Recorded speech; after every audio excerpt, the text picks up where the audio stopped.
하나님께 주는 말씀 갈라디아서 4장 1절부터 11절입니다. 신약성경 306쪽 갈라디아서 4장 1절부터 11절입니다.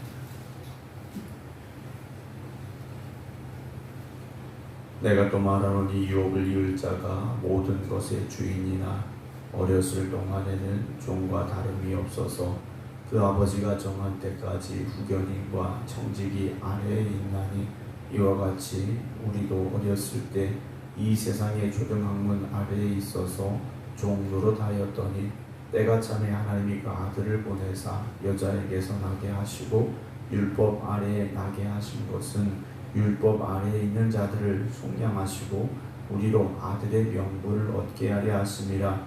너희가 아들이므로 하나님이 그 아들의 영을 우리 마음 가운데 보내사 아빠 아버지라 부르게 하셨느니라. 그러므로 네가 이후로는 종이 아니요 아들이니 아들이면 하나님으로 말미암아 유업을 받을 자니라. 그러나 너희가 그때에는 하나님을 알지 못하여 본질상 하나님이 아닌 자들에게 종 노릇하였더니 이제는 너희가 하나님을 알 뿐 아니라 더욱이 하나님이 아신 바 되었거늘 어찌하여 다시 약하고 천박한 초등학문으로 돌아가서 다시 그들에게 종 노릇하려 하느냐. 너희가 날과 달과 절기와 해를 삼가 지키니 내가 너희를 위하여 수고한 것이 헛될까 두려워하노라. 아멘. 할렐루야. 오늘 수원고에서 중국인의 원로장로 수양회가 있습니다. 참석하시는 장로님들, 원장님들 그리고 일가족은 찬양팀을 위해서 기도해 주시기를 부탁드립니다. 이제 바울은 계속해서 이제 다 구원받은 이들이 다시 율법으로 돌아가려 하는 것, 또 과거의 이단의 어떤 사상, 이단의 가르침으로 돌아가려고 하는 것에 대해서 오늘 당신 경고하고 이제 책망하고 있는 말씀이 갈라디아서 4장에 기록이 되어져 있습니다. 바울은 구분을 짓죠. 유대인이나 이방인, 이건 유대인들이나 어떤 불교학 쪽에서 하는 개념의 구분이죠. 그러나 우리가 복음 안에서 본다면 죄인과 그리고 구원받은 사람 둘로 나뉠 수 있을 겁니다. 우리가 지금도 보면 남자나 여자, 젊은이와 어린이 이런 구분을 할 수 있겠죠. 그러나 복음 안에서의 구분은 죄인이냐 그리고 복음으로 구원받은 사람이냐 이 구분으로 나누어지게 될 것입니다. 우리는 죄인이었습니다. 죄인이었지만 복음으로 인하여 예수 그리스도를 믿고 구원받은 사람들이 되었다라는 것이죠. 이제 우리가 어떻게 살아야 되느냐? 죄인이었을 때는 죄에 붙잡혀 살았고, 복음을 알지 못했을 때에는 세상의 학문에 붙잡혀 살았고, 우리가 어떤 세상의 잘못된 가르침을 따라가기도 했고 그렇습니다. 그러나 이제는 우리가 복음으로 구원받아서 하나님의 자녀가 되는 권세를 얻었으니 하나님의 자녀답게 우리가 살아가야 되는 것을 바울은 말하고 있다는 것이죠. 우린 예수님을 알기 전에 복음으로 구원받기 이전에 죄의 종이었습니다. 죄의 종이었기 때문에 죄의 종노릇하며 살 수밖에 없었습니다. 그러나 예수 그리스도를 믿음으로 구원받아 이제는 하나님의 자녀가 되는 권세를 얻었고 그리고 하나님께서 우리를 아신다라고 바울은 고백을 하고 있지 않습니까? 그래서 우리는 하나님의 자녀이고 하나님의 나라를 유업으로 받을 사람들이기에 그것에 합당한 삶을 살아갈 수 있어야 됩니다. 오늘 1절 보면 내가 또 말하는 유업을 이을 자가 모든 것의 주인이나 어렸을 동안에는 종과 다름이 없어서 어떤 주인의 아들로 태어났습니다. 왕의 아들로 태어났든 그런데 아들로 태어났을 때는 주인이 아니라는 거죠. 여전히 종과 같은 신분이라는 겁니다. 그래서 2절 보면 그 아버지가 정한 때까지 후견인과 청지기 아래에 있다라고 되어 있습니다. 그래서 후견인 또 청지기라는 표현이 나오는데요. 후견인은 원래의 후견인은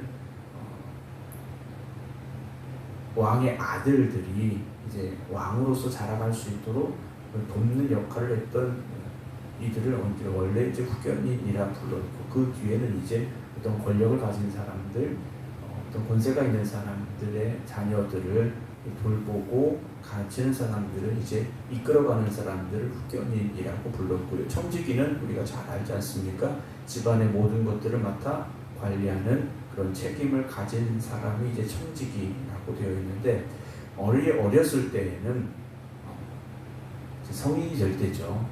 성인이 될 때까지는 후견인과 청지기 안에 있었다라는 표현을 쓰는데, 왜 이런 표현을 썼냐면 3절 이와 같이 비유를 든 겁니다. 우리도 어렸을 때는 이 세상의 초등학문 아래에 있어서 종노릇하였더니 라고 되어 있습니다. 유대인에게 있어서 이 초등학문은 결국 율법이었었고, 이방인들에게 있어서 초등학문은 무엇이었느냐? 고대 현대 철학자들 사이에서 모든 만물의 근원은 물, 불, 그리고 공기, 흙, 이 네 가지의 요소가 만물을 이루는 그런 근원이라는 이해가 있었습니다. 여기에서 시작되는 것이 무엇이냐? 우상이라는 거죠. 물이나 불이나 공기나 흙이나 이런 것들의 시작이 되는 그런 이단들이 이방인들에게 있어서는, 유대인 아닌 이방인들에게 있어서는 그들을 어찌 보면 이끌어가는 그런 종교의 근간이 되는 것이다 라고 볼 수 있는데, 바울이 말하는 것은 유대인에게는 율법이, 그리고 이방인들에게는 그런 이단 사상이 있었기 때문에 그 아래에서 종노릇을 하고 있었다라고 표현합니다. 하지만 4절에 때가 참에 하나님이 그 아들을 보내사 여자에게서 나게 하시고 율법 아래에 나게 하셨다. 예수 그리스도께서 오실 때는, 예수님 이 땅에 오실 때는 여인의 몸에서 태어나게 하셨고, 그리고 유대인들과 똑같이 율법 아래에 있는 삶을 살게 하셨다라는 거죠. 그러나 예수 그리스도께서 그렇게 살다 똑같이 우리와 같이 죽으신 것이 아니라 십자가에 달려 죽으실 때 우리의 모든 죄를 담당하셨고, 율법으로 구원받는 것이 아니라 예수 그리스도께서 우리의 모든 죄를 속량하셨음을 믿는 그 믿음으로 말미암아 구원받게 하셨다라는 것을 5절에 말하고 있죠. 율법 아래 있는 자들을 속량하시고, 속량이라는 건 죄값을 대신 치러 주신 거지 않습니까? 우리로 아들의 명분을 얻게 하려 하심이라 라고 바울은 고백을 하고 있습니다. 우리가 이제는 율법에 속한 자들이 아니라 하나님의 아들로서 그 이름을 얻게 하려 하십니다 라고 고백을 하는데, 너희가 아들이므로 하나님이 그 아들의 영을 우리 마음 가운데 보내사 아빠, 아버지라 부르게 하셨다라고 고백을 합니다. 이제는 하나님을 아버지라 부르는 그 은혜를 우리에게 주셨다라는 거죠. 아들의 영을 우리 마음 가운데 보내사 예수 그리스도를 그 마음에 모시고 살아가는 이들은 하나님을 아버지라 부르는 권세와 은혜를 허락하셨다라는 거죠. 아빠라고 되어 있는데 아버지에 대한 가장 가까운 표현입니다. 아버지에 대해서 가장 친근하게 부를 수 있는 표현이 아빠라는 단어입니다. 오늘 우리가 하나님 앞에 나아갈 때 그러한 고백이 있기를 주님의 이름으로 축원합니다. 아직도 우리가 죄인이라면 하나님은 두려운 분일 수밖에 없습니다.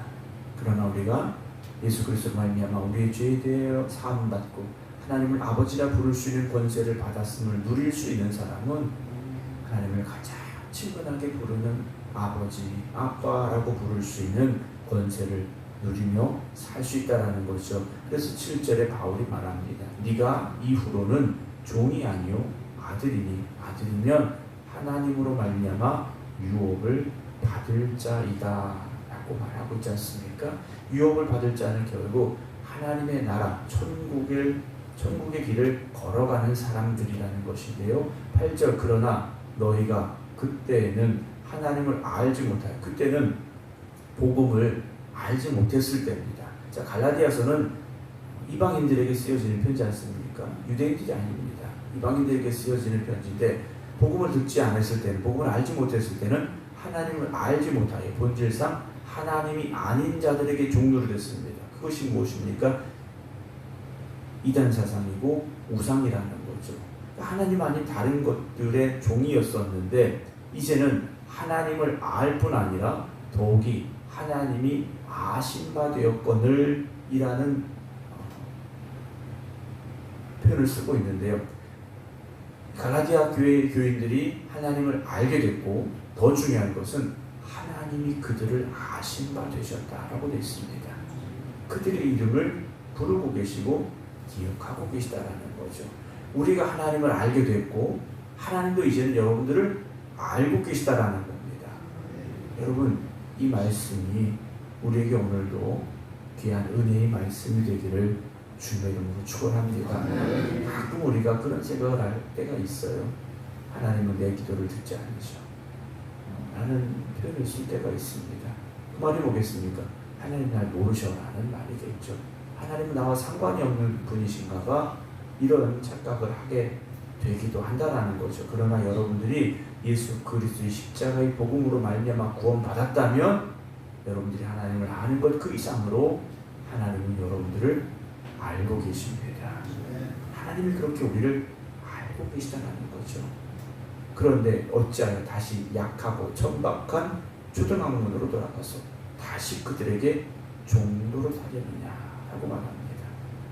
이들이 돌아가려고 하는 것 우상이었고 우상의 가르침이었고 또 한 가지 무엇입니까? 율법이었다라는 거죠. 10절 보면 너희가 날과 달과 절기와 해를 삼가니 내가 너희를 위하여 수고한 것이 헛될까 두렵다라고 말합니다. 너희가 날과 달과 절기와 해를 삼가 지키기 시작했다라는 거죠. 다시 우상 앞에 나아가게 됐고 그리고 잘못된 복음을 전하는 이들 거짓된 형제들로 말미암아 율법의 굴레 아래 다시 나아가는 이들의 모습을 보게 됐다는 거죠. 그래서 바울은요, 내가 너희를 위하여 수고한 것이 헛될까 두렵다라고 말합니다. 여러분, 우리가 붙잡은 그 복음의 진리에서 여러분 멀어져서는 안 됩니다. 다른 것이 있는 것이 아니다 말씀을 드렸지 않습니까? 그리고 다시 옛사람으로 돌아가서도 안 된다라는 겁니다. 믿음으로 살아가는 것 같다가 어느 순간 다시 세상으로 돌아가는 사람들이 있습니다. 여러분, 우리가 그들을 위해 특별히 기도할 수 있어야 되고 우리 또한 우리가 붙잡은 복음의 진리를 놓치지 않도록 여러분 날마다 깨어있기를 주님의 이름으로 부탁을 드립니다. 우리는 다른 것으로 구원받은 게 아니지 않습니까? 오직 예수 그리스도 십자가의 복음으로 말미암아 구원받았음을 기억하시기 바랍니다. 그로 말미암아 우리가 죄의 종로로 타던 이들이 하나님의 자녀가 되는 권세를 받았고 하나님의 나라를 유업으로 받을 사람들이 되어졌음을 기억하시면서 우리의 날마다의 삶이 하나님의 자녀다운 삶이 되어져서 우리가 하나님을 아는 것 그 이상 우리를 아시는 하나님 앞에 다시금 믿음으로 바로 설 수 있는 우리의 삶이 될 수 있기를 주님의 이름으로 축원합니다. 기도하겠습니다. 우리가 주님 만나지 못했을 때에는 세상의 것에 붙잡혀 살았고 세상의 우상 앞에 엎드렸지만 우리가 주님을 만났고 예수 그리스도 십자가의 복음으로 구원받아 하나님의 자녀가 되는 권세를 허락받았고 하나님의 나라를 유업으로 이어받을 자들이 되었음을 잊지 않게 하여 주시옵소서. 그래서 하나님의 자녀답게 살아가는 저희들 되기를 오늘도 결단하며 기도드립니다. 그러나 우리가 연약하기에 또다시 옛 모습으로 돌아가려 할 때가 있습니다. 세상의 헛되고 거짓된 진리에 미혹될 때가 있습니다. 오늘도 우리를 깨닫게 하시고 성령님 우리를 붙잡아 주시어서 하나님 나라를 향하여 나아가는 마지막 그 순간까지 변치 않는 믿음이 되게 하시고 변치 않는 열심이 되게 하여 주시옵소서.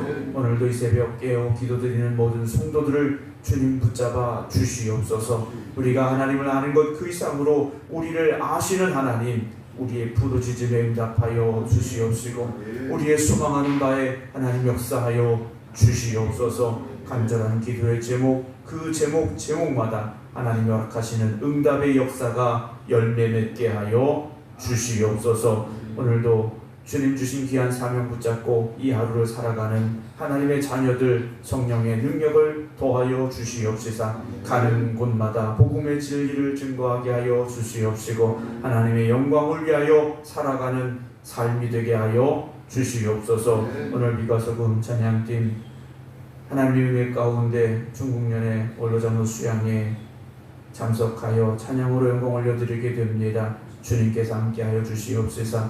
사람의 소리가 되지 않게 하시고 천사의 소리가 되게 하여 주시옵시고 하나님의 영광을 위하여 쓰임받는 자리 되게 하여 주시옵소서.